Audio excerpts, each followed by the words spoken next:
नमस्कार।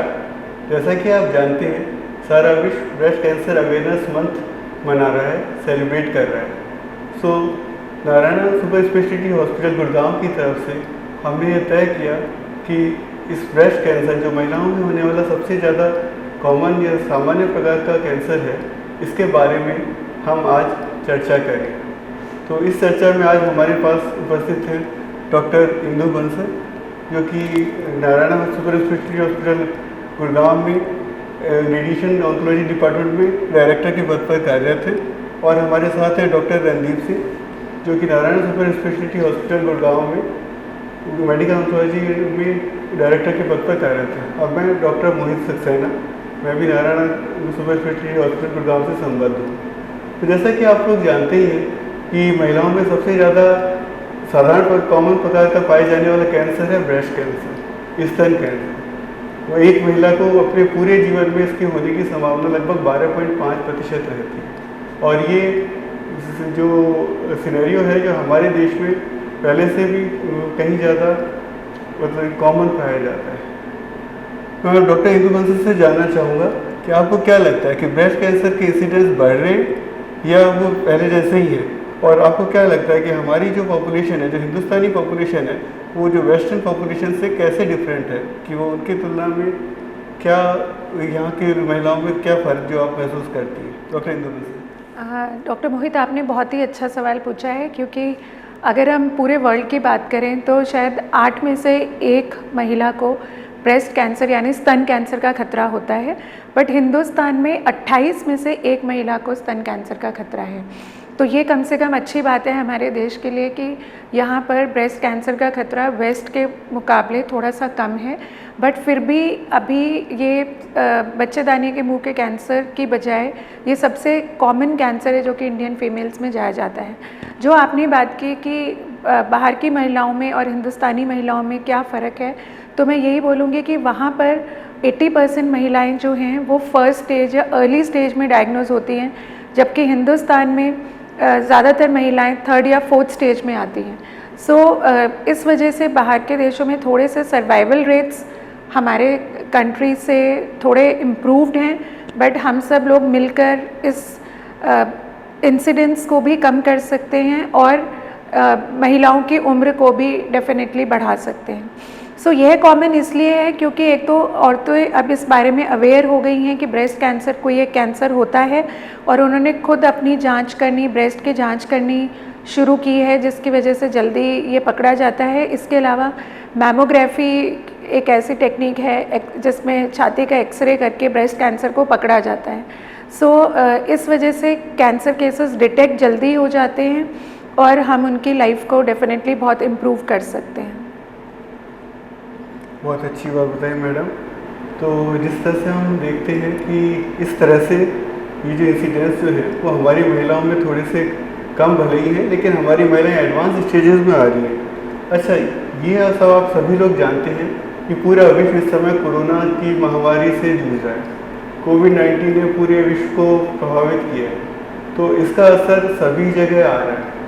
तो उसके बाद यह प्रश्न आता है, इन कोरोना के चलते ब्रेस्ट कैंसर जो स्तन कैंसर है उसके इलाज के लिए जाना और उसके बारे में बात करना, उसके बारे में अपने डॉक्टर से सलाह लेना, ये कितना सुरक्षित है, कितना, और अगर कोई महिला इस संबंध में इसके ब्रेस्ट कैंसर के इलाज के लिए हॉस्पिटल जाती है तो उसे क्या प्रिकॉशन रखना चाहिए और क्या वो सेफ महसूस करती है अपना ट्रीटमेंट महसूस कंटिन्यू करने के लिए?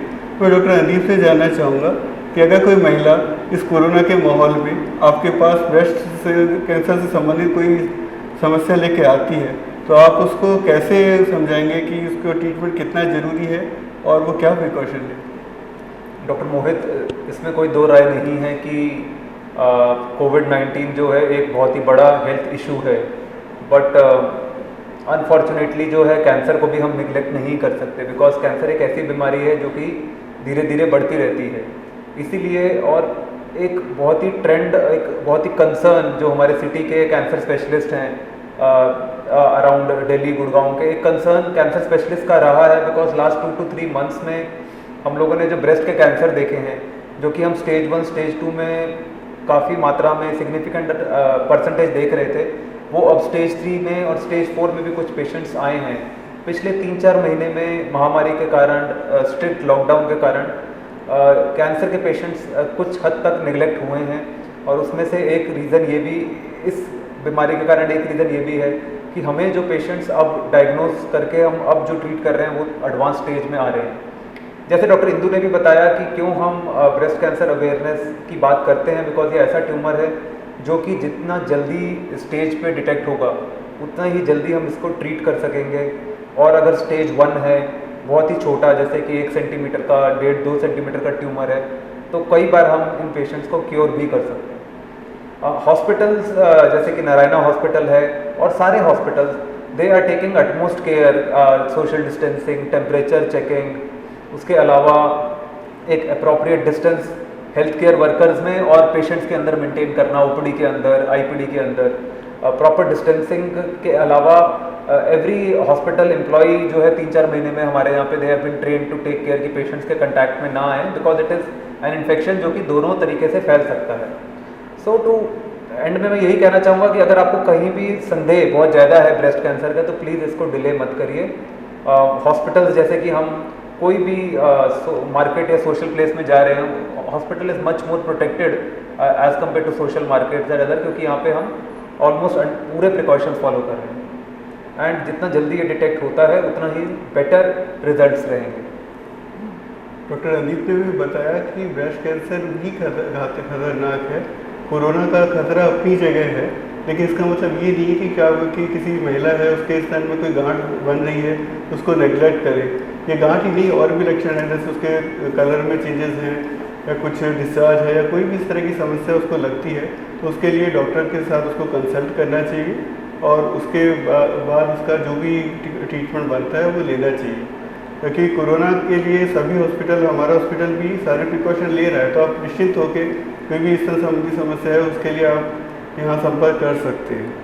अब ये प्रश्न उठता है कि जैसे आप पेशेंट है, वो कोरोना के माहौल में वो अपनी समस्या लेके आ भी गया, बट उसको कैसा फील महसूस होएगा कि क्या वो उसके जो स्तन में जो समस्या है, वो जो ब्रेस्ट कैंसर जो उसको बन रहा है या बन चुका है, तो वो ट्रीटेबल है या क्योरेबल है?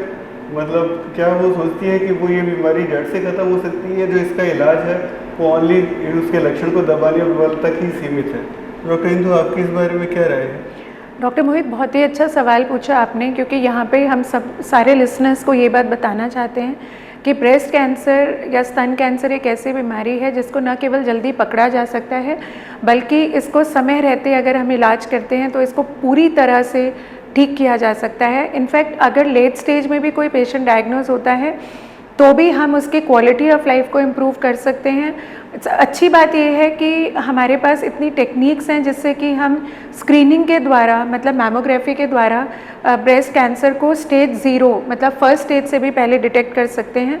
और स्टेज 1 में अगर किसी पेशेंट का ट्रीटमेंट होता है तो उसका सारा कुछ ट्रीटमेंट ही बहुत कम होता है, मतलब उनकी सर्जरी भी कम होगी, उनका सर्जरी का एक्सटेंट भी कम होगा, उनको कीमोथेरेपी भी कम लेनी पड़ेगी, रेडिएशन का भी ट्रीटमेंट कम होगा।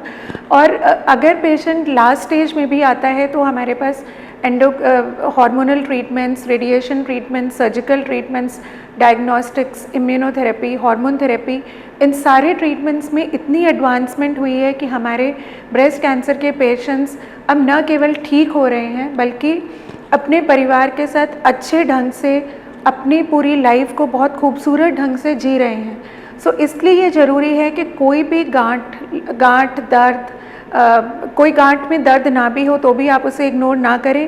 प्रिवेंटिव हेल्थ चेकअप्स के लिए भी हॉस्पिटल में ज़रूर आएँ, ये बहुत इंपॉर्टेंट चीज़ है। क्यों डॉक्टर रणदीप, आप मानेंगे इस बात को? I definitely agree doctor Indu की it is a moral duty और सोशल ड्यूटी ऑल्सो, बिकॉज जैसे आपने कहा कि जब हम वो ब्रेस्ट कैंसर के पेशेंट्स देखते हैं जो कि बिल्कुल ही हताशाई और डिवास्टेटेड होते हैं, वो ही पेशेंट्स हमारे वो एक टॉर्च बेरर बनते हैं और वो हमें भी इतनी स्ट्रेंथ देते हैं और बाकियों को भी कि yes they can live normal life. और जितना अर्ली स्टेज में पेशेंट डायग्नोज होता है उतनी ही कम ट्रीटमेंट, कम कॉस्ट, कम साइड इफ़ेक्ट्स और बेटर रिजल्ट्स आते हैं। तो ये मेन मैसेज है जो मैं देना चाहूँगा। जैसे आपने सुना डॉक्टर इंदु, डॉक्टर अदीप ने भी बताया कि अगर ये समय रहते इसकी जो ब्रेस्ट की जो जांच हो जाए, स्क्रीनिंग फैसिलिटी हो, तो इसको जल्दी डिटेक्ट करके अच्छे से और पूरा इलाज किया जा सकता है। मतलब ये ट्रीटेबल भी है और क्योरेबल भी है एक्सेप्ट स्टेज 4। तो आप जैसे कि समझ ही रहे कि स्क्रीनिंग के लिए जो फैसिलिटीज़ हैं वो Narayan super speciality hospital Gurgaon में सभी उपलब्ध हैं। हमारे पास ऐसे पैकेजेस बने हुए हैं जिससे कि महिलाएं आएँ जिनको थोड़ा अपना स्तन का परीक्षण करवाना है तो वो करवा सकते हैं, ताकि अगर उनमें कुछ कैंसर बना है या बनने वाला है तो उसको पहले ही हम डिटेक्ट करके उसका जो ट्रीटमेंट है वो शुरू कर सकते हैं। तो जैसे कि आपको बातों से समझ में आया होगा कि स्तन कैंसर का इलाज संभव है, और इलाज के जैसे 3 मुख्य घटक हैं जैसे कि आप समझ रहे हैं। एक तो सर्जरी जो ऑपरेशन है, एक रेडिएशन है जो दूसरा, और एक है कीमोथेरेपी। मेडिकल मैनेजमेंट में कीमोथेरेपी भी आता है, हार्मोन थेरेपी भी आता है, टारगेटेड थेरेपी भी आता है, और आजकल लेटेस्ट डेवलपमेंट में इम्यूनोथेरेपी का भी आप लोग सुन ही रहे हैं।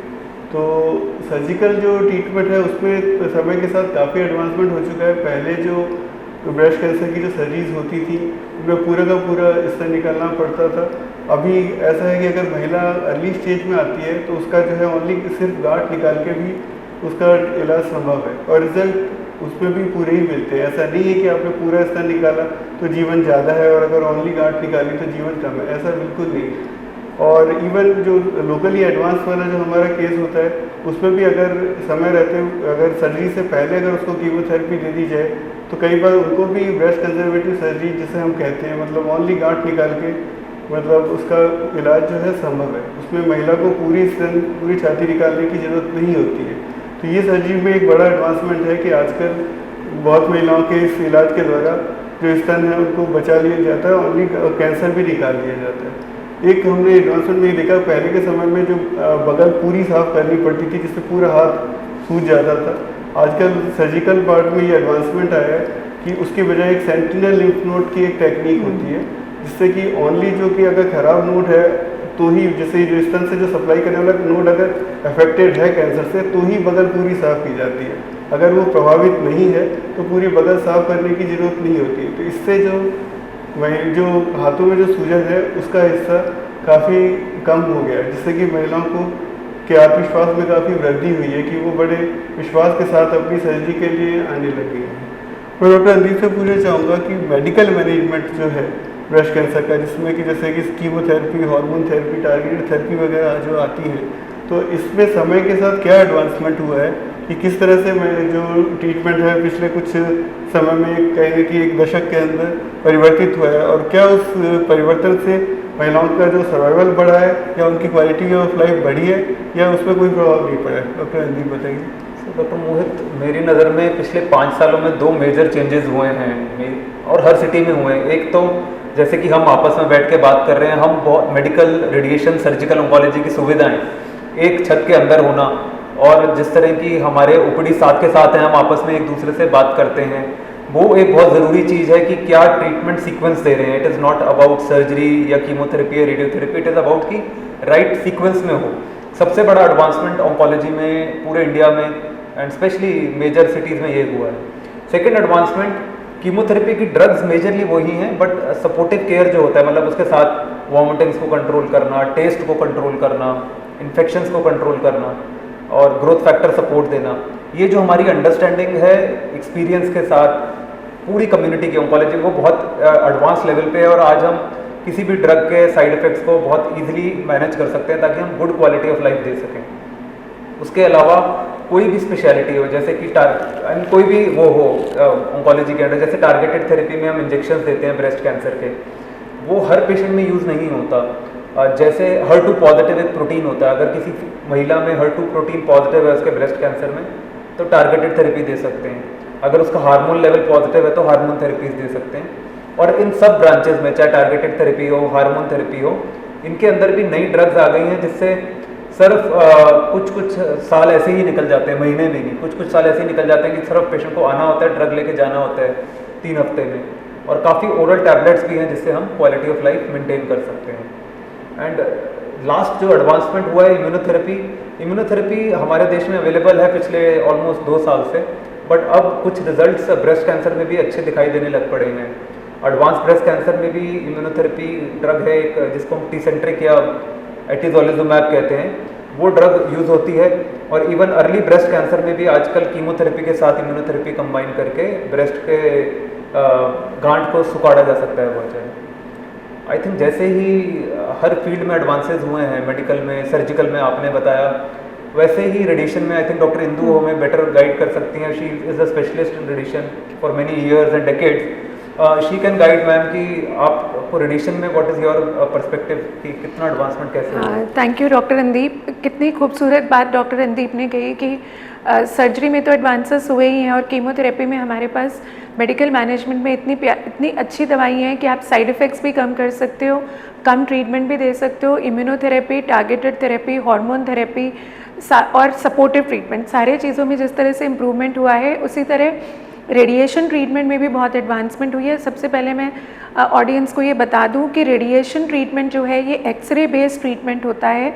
इसमें हम कुछ जलाते नहीं हैं। ये लोगों का मिथ है कि रेडिएशन ट्रीटमेंट करेंगे तो चमड़ी जल जाएगी या पता नहीं हमारा क्या होगा, इसी तरह लोग कीमोथेरेपी से भी डरते रहते हैं। सो रेडिएशन ट्रीटमेंट में भी बहुत एडवांसेस हैं और हमारे यहाँ पर नारायणा हॉस्पिटल में ट्रू बीम मशीन है which is a very advanced, sophisticated, intelligent, innovative machine. So radiation treatment में अब ये एडवांसेस हुए हैं कि जैसे डॉक्टर मोहित ने बताया कि कंप्लीट सर्जिकल रिमूवल की ज़रूरत नहीं है। सो बहुत सारी फीमेल सिर्फ इस वजह से कंप्लीट सर्जिकल रिमूवल कराती हैं, ये सोचते हैं कि पूरी छाती निकलेगी तो ही मैं ठीक हो पाऊँगी। ऐसा नहीं है। अगर पार्शियल ब्रेस्ट रिमूवल के साथ में रेडिएशन ट्रीटमेंट को कंबाइन किया जाता है तो उसके रिजल्ट्स वही होते हैं जो कि कंप्लीट रिमूवल के होते हैं। तो आप अपने डॉक्टर से डिस्कस करिए। और रेडिएशन ट्रीटमेंट में भी जैसे मेडिकल ऑन्कोलॉजी में आप पेशेंट का प्रोटीन देख के डिसाइड करते हो कि उसका HER2/neu पॉजिटिव है या हार्मोन ट्रीटमेंट ER/PR पॉजिटिव है, उसके बेसिस पे दवाइयाँ डिसाइड होती हैं। उसी तरह ब्रेस्ट कैंसर के रेडिएशन में लेफ़्ट साइडेड ब्रेस्ट ट्यूमर है कि राइट साइडेड ट्यूमर है, वो देख के आप डिसाइड करते हो। जैसे लेफ़्ट साइड के ट्यूमर में हम लोग एक टेक्निक यूज़ करते हैं जिसको DIBH बोलते हैं, डीप इंस्पिरेटरी ब्रेथ होल्ड या गेटिंग। उसमें आप पेशेंट का हार्ट, दिल और लंग्स, उन दोनों को रेडिएशन के साइड इफ़ेक्ट से बचा सकते हो। इसी तरह IMRT, IGRT, ये DIBH, ये 3D CRT, ये ऐसी टेक्निक, मॉडर्न टेक्निक्स हैं जिससे आप सिर्फ ट्यूमर के ऊपर फोकस कर सकते हो और सराउंडिंग नॉर्मल स्ट्रक्चर्स को, जैसे कि ऑपोजिट ब्रेस्ट, हार्ट, लंग, खाने की नली, उन सब को, फूड पाइप, उन सब को आप रेडिएशन के साइड इफ़ेक्ट से बचा सकते हो। तो ये तो टेक्निक्स में एडवांसमेंट हुई।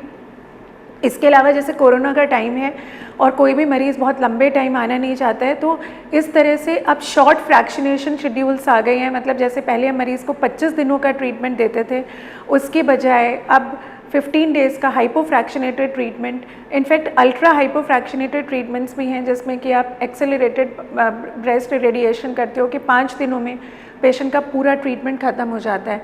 और ये चीज़ सिर्फ उन पेशेंट्स के लिए नहीं है जिनकी अर्ली डिसीज़ है। अगर कोई पेशेंट की डिसीज़ बहुत एडवांस्ड है, स्टेज 4 है और दिमाग के अंदर पहुंच गई है, हड्डी में पहुंच गई है, लिवर में, लंग्स में, तो उनमें आप स्पेशल एडवांस टेक्निक्स जैसे कि स्टीरियोटैक्टिक रेडियो सर्जरी का ट्रीटमेंट होता है या स्टीरियोटैक्टिक बॉडी रेडियोथेरेपी है जो आप लंग, बोन, लिवर के लिए यूज़ करते हो।